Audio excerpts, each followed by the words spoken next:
selalu berasumsi ya kalau saat kita melangkah ke alam liar, kita adalah pengamat dan alam itu ya sekedar eksibisinya. Betul, kita merasa kayak pegang kendali penuh gitu kan? Tepat sekali. Apalagi di era modern ini, membawa kamera dan ponsel ke pegunungan itu kayak memberikan semacam ilusi keamanan yang sangat tebal untuk Anda. Ilusi yang menenangkan ya. Iya, melihat alam dari balik lensa kamera itu persis kayak melihat harimau di kebun binatang. Layar kecil itu bertindak sebagai kaca pembatas virtual. Kita mengamati, kita mengambil foto, dan kita merasa sepenuhnya aman. Karena kita terbiasa dengan perlindungan peradaban di dalam saku kita. Tapi pertanyaannya, apa yang terjadi kalau eksibisi yang sedang Anda rekam itu tiba-tiba menolak menjadi objek pasif? Nah, itu dia. Bagaimana jika alam liar itu menyadari kehadiran Anda dan mulai menggunakan kerentanan psikologis Anda yang paling intim untuk memburu Anda? Itu pemikiran yang cukup mengerikan. Sangat mengerikan. Jadi sesi pembedahan kita hari ini berpusat pada sebuah catatan pengalaman yang sangat meresahkan dari Gunung Kerinci, lebih spesifiknya Danau Gunung Tujuh. Tempat yang secara visual adalah definisi estetika alam yang sempurna ya, dengan air tenang dan kabut tebalnya. Betul, tapi sumber teks kita mengupas anatomi dari sebuah mitos lokal yang sangat mengancam nyawa. Ini adalah eksplorasi mendalam tentang benturan antara logika modern manusia yang arogan dengan sesuatu yang jauh lebih purba. Sesuatu yang hidup dan bernapas di dalam kabut danau tersebut. Dan ini sesuatu yang sangat relevan untuk Anda para pendengar. Maksud saya, seberapa sering Anda mendaki berjam-jam menahan dingin, lalu mendirikan tenda di antah berantah, hanya untuk mencari validasi visual. Demi konten media sosial kan biasanya? Tepat, kita masuk ke wilayah-wilayah yang jauh dari peradaban dengan asumsi bahwa kita ini pemeran utama di alam semesta. Kita bawa ego modern kita dan berasumsi kalau lingkungan sekitar hanyalah latar belakang pasif. Hanya sekedar kanvas estetik gitu ya? Iya, kanvas estetik. Nah, catatan yang akan kita bedah ini membongkar habis arogansi tersebut. Tokoh sentral dalam teks ini sama sekali nggak menyadari kalau batas antara realitas rasionalnya dan mitos lokal yang dia tertawakan itu udah mulai runtuh sejak langkah pertama dia masuk hutan. Kaca pembatas yang dia pikir ada itu, sebenarnya nggak pernah ada ya? Sama sekali nggak ada. Oke, mari kita bahas sumber teks kita yang mendokumentasikan perjalanan 3 orang pendaki ini. Kita akan fokus pada satu individu yang merepresentasikan kita semua. Namanya Raka. Raka ini sama 2 temannya ya, Aldi dan Sinta. Betul, dan Raka ini adalah prototipe anak kota yang logis banget. Sebelum mulai pendakian, warga lokal itu udah memberikan peringatan keras. Semacam, aturan kuno yang nggak tertulis di sana. Aturan yang sederhana tapi mutlak. Ya, aturannya sederhana. Jangan pernah menjawab jika ada yang memanggil Anda di malam hari. Tapi Raka langsung memproses peringatan ini pakai filter orang kota yang sinis. Dia anggap itu mitos basi kan? Pastinya. Baginya, itu cuma cerita karangan warga lokal yang dirancang semata-mata buat nakut-nakutin turis biar nggak berbuat onar di area perkemahan. Tujuannya datang ke Danau Gunung Tujuh itu murni dangkal. Dia cuma mau camping santai dan bikin konten buat feed sosial medianya. Dia membawa logika beton dan aspal ke dalam ekosistem yang usianya jutaan tahun lebih tua dari peradaban manusia. Sikap meremehkan inilah yang bikin pertahanan psikologisnya terbuka lebar. Terbuka lebar saat lingkungannya mulai bereaksi ya? Betul. Dan reaksi ini nggak nunggu sampai malam tiba loh. Sumber teks mencatat ada pergeseran atmosfer yang sangat drastis saat kelompok ini mendaki menjelang sore hari. Kayak gimana perubahannya? Hutan yang awalnya menunjukkan aktivitas normal, kayak suara burung, desir angin, gemerisik daun, itu tiba-tiba mati. Penurunan profil akustik hingga ke titik 0. Teksnya secara spesifik menyebutkan hutan menjadi sunyi sampai bikin telinga berdengung. Seolah-olah seluruh ekosistem lagi nahan napas. Oke, mari kita bedah ini. Bukankah sangat wajar kalau seseorang yang seumur hidupnya terbiasa dengan kebisingan kota, dengan knalpot klakson dan tingkat desibel tinggi, itu tiba-tiba mengalami disorientasi akustik saat masuk ke hutan? Maksudnya respons medis gitu ya? Iya, secara medis kan kalau kita pindah dari lingkungan bising ke tempat yang tingkat kebisingannya di bawah 20 desibel, korteks pendengaran di otak kita akan menaikkan sensitivitas internalnya. Tinnitus sementara kan? Betul. Itu sering menciptakan persepsi dengungan atau tinnitus sementara. Ini murni respons fisiologis tubuh terhadap hilangnya polusi suara. Kita kan nggak perlu langsung melompat pada kesimpulan kalau ekosistem itu sedang menunjukkan anomali supranatural. Raka mungkin cuma lagi mengalami kalibrasi ulang sistem pendengarannya. Yang menarik di sini adalah bagaimana teks tersebut mendeskripsikan elemen suara lain yang masih tersisa dalam keheningan itu. Dengungan di telinga itu satu hal, tapi Raka secara spesifik mencatat bahwa suara langkah kaki mereka sendiri terdengar mengutip teks terlalu keras dan terisolasi. Oh, jadi bukan sekedar hening biasa ya? Bukan. Kalau ini murni adaptasi fisiologis, mereka seharusnya justru mulai bisa menangkap suara-suara mikro dari hutan, kayak gesekan dahan, pergerakan serangga, atau aliran air. Bioponi, ya sebutannya. Tepat sekali. Hutan hujan tropis yang sehat punya bioponi atau tanda tangan akustik dari ribuan organisme.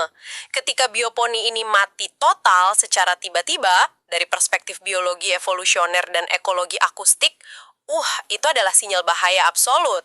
Wow, sinyal bahaya absolut. Iya, hewan-hewan nokturnal maupun diurnal secara instingtif menghentikan vokalisasi dan pergerakan mereka hanya ketika ada ancaman dari predator puncak yang masif atau entitas tak dikenal yang sedang menguasai area tersebut.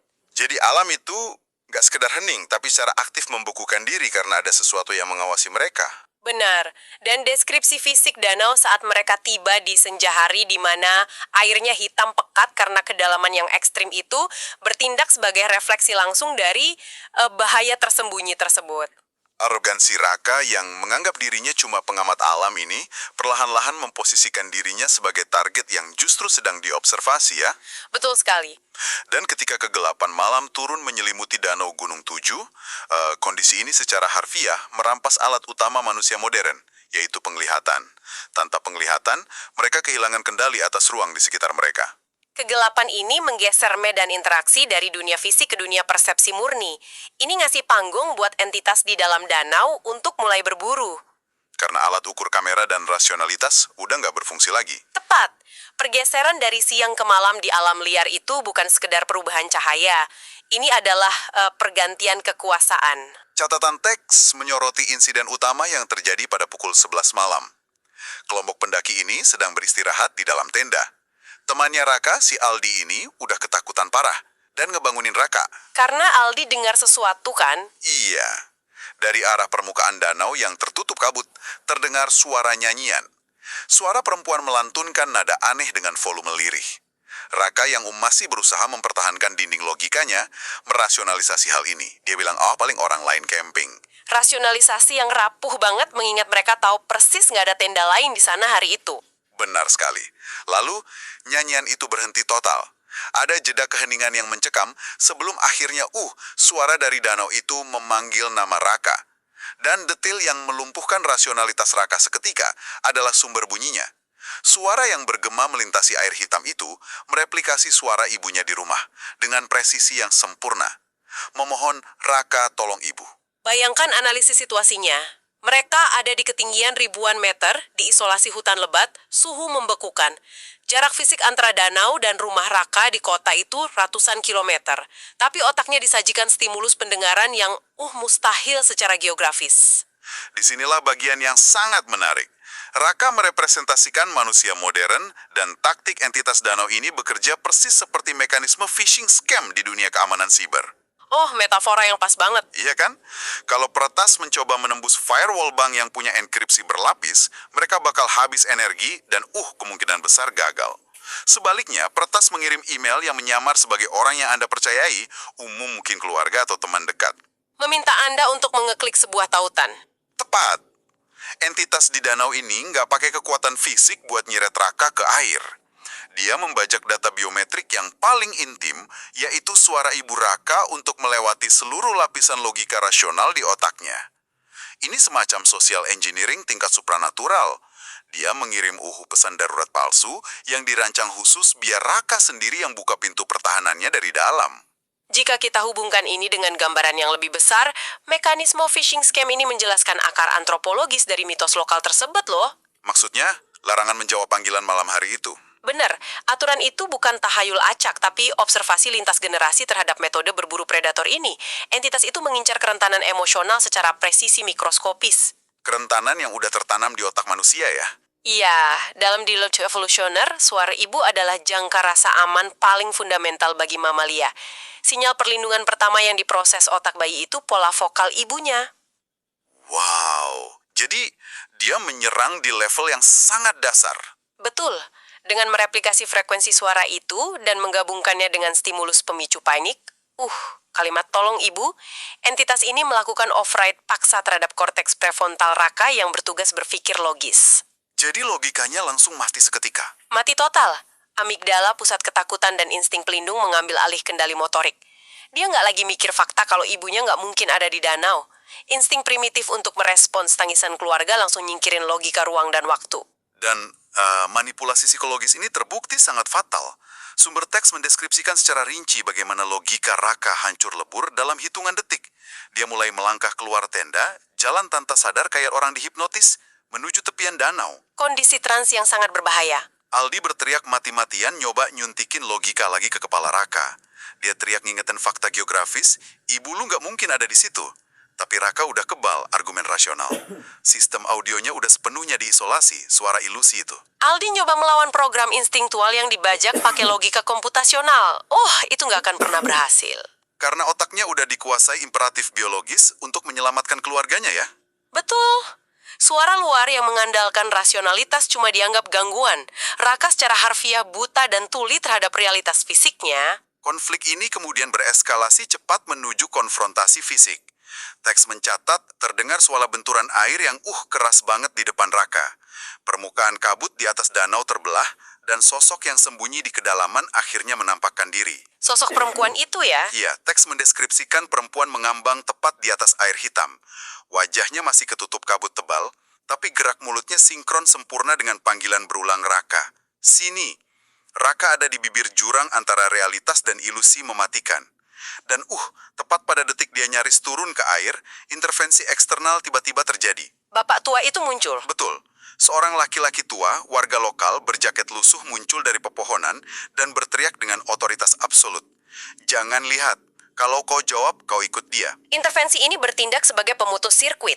Suara warga lokal ini menginterupsi frekuensi hipnotis yang membelenggu Raka. Jadi apa arti dari semua ini? Sumber teks mencatat detail tindakan spesifik setelah teriakan itu. Bapak tua meraup segenggam tanah dan melemparnya dengan keras ke air sambil teriak nyuruh entitas itu pergi. Begitu tanah menghantam air, ilusi entitas itu seketika retak. Wajah aslinya terekspos ya? Iya. Teks memberikan deskripsi yang ganggu banget. Proporsi wajah yang salah, fitur yang terlalu panjang, mata hitam total tanpa bagian putih, dan senyum yang merobek wajah terlalu lebar. Lebih ngerinya lagi, suara lembut ibunya terdistorsi, runtuh, jadi suara vokal mekanis yang serak dan dalam. Kayak suara tenggorokan yang lama nggak dipakai. Itu detail yang luar biasa menyeramkan. Pertanyaan analitisnya adalah, kenapa harus segenggam tanah? Apa ini sekedar pertunjukan mistis atau ada fungsi grounding, di mana tanah memaksa Raka merasakan realitas padat bumi, menariknya dari halusinasi sensorik air itu? Lemparan tanah itu adalah mekanisme pertahanan ekologis dan psikologis yang dikodifikasi ke dalam tradisi. Kita harus membedah sosok bapak tua ini bukan sekedar kebetulan maratis, tapi representasi fisik dari kearifan lokal itu sendiri. Sebagai penjaga batas gitu ya? Betul. Ketika logika modern Raka lumpuh pada serangan pertama, pengetahuan leluhur mengambil alih ruang keselamatan. Dalam antropologi, mitos itu bukan cerita kosong. Mereka adalah manual bertahan hidup yang diwariskan melalui bahasa simbolik. Jadi tanah itu simbol realitas yang solid. Tepat. Tanah mewakili soliditas pijakan manusia, realitas yang teraba. Sementara air di kultur purba merepresentasikan ketidaktahuan, batas dunia, dan kekuatan kaos. Dengan melempar tanah ke air, bapak lokal ini secara simbolis dan fisik menghancurkan deprivasi sensorik yang membius Raka.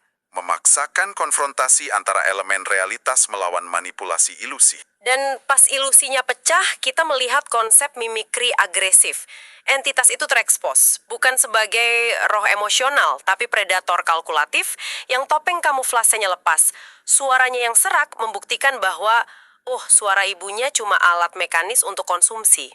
Intervensi dari kearifan lokal itu berhasil mengembalikan entitas tersebut ke dasar danau malam itu. Garis batas manusia dan alam ditarik lagi. Secara fisik, Raka berhasil ditarik mundur dan selamat. Tapi narasi teks ini nggak berakhir melegakan. Karena serangannya beroperasi pada level neurologis ya. Betul. Layaknya manipulasi psikologis yang ekstrim, trauma yang ditimbulkan bersifat korosif dan permanen. Panggilan itu meninggalkan residu di dalam arsitektur mental Raka. Semacam polusi kognitif yang nggak bisa dicuci bersih saat dia turun ke lingkungan urban. Luka fisik bisa sembuh, tapi peretasan psikologis mengubah cara otak memproses realitas selamanya. Catatan penutup dari sumber ini memberikan epilog yang mendinginkan darah. Penduduk desa membenarkan mekanisme predator ini. Entitas itu dikatalogkan sebagai makhluk yang memindai dan mereplikasi gelombang suara orang terdekat korban. Menjawab panggilan itu berarti persetujuan untuk dikonsumsi. Kontrak tanpa jalan keluar. Raka memang selamat, tapi dia berubah drastis, jadi pendiam. Detail krusial di akhir teks menyebutkan kalau jauh setelah dia kembali ke kota yang penuh rasionalitas. Saat dia sendirian di kamar apartemennya, dia masih sering mendeteksi anomali pendengaran. Panggilan yang tersisa itu. Sangat samar, menembus dinding beton dan polusi suara kota.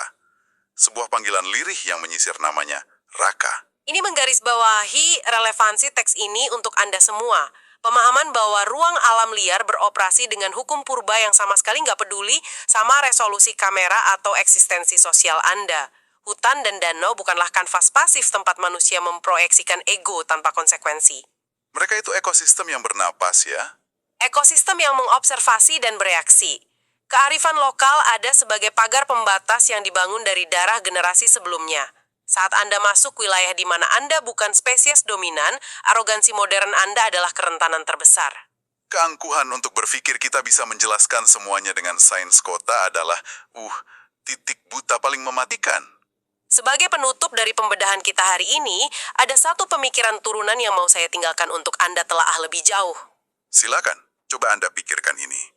Jika entitas di Danau Gunung Tujuh itu memang menggunakan ilusi afeksi, meniru suara sosok yang paling dicintai untuk melumpuhkan logika mangsanya. Bukankah mekanisme ini secara biologis sangat identik dengan taktik ikan anglerfish di zona abisal samudra? Oh, ikan laut dalam yang pakai umpan bercahaya itu? Tepat. Ikan itu nggak ngejar mangsanya. Dia cuma menggantungkan umpan bercahaya yang indah di tengah kegelapan pekat untuk menarik rasa ingin tahu organisme lain, memancing mereka langsung ke rahangnya yang terbuka. Entitas di kerinci ini adalah anglerfish yang berevolusi menggunakan frekuensi suara, alih-alih cahaya. Evolusi predator yang sempurna? Betul, jika memang benar ada tatanan predator alamiah dengan sistem kamuflase vokal yang dirancang sedemikian sempurna ini, memicu pertanyaan observasional yang sangat meresahkan bagi kehidupan modern kita. Pertanyaan seperti apa itu? Di tengah rutinitas harian Anda saat ini, dikelilingi oleh lapisan teknologi dan rasa aman dari peradaban, suara-suara familiar apalagi yang sebenarnya bukan milik manusia? Bentuk-bentuk afeksi atau panggilan apa di sekitar kita yang sengaja dirancang meniru hal yang paling kita cintai hanya untuk meretas pertahanan logis kita, memancing kita melangkah keluar dari cahaya untuk tersesat dan tak pernah kembali.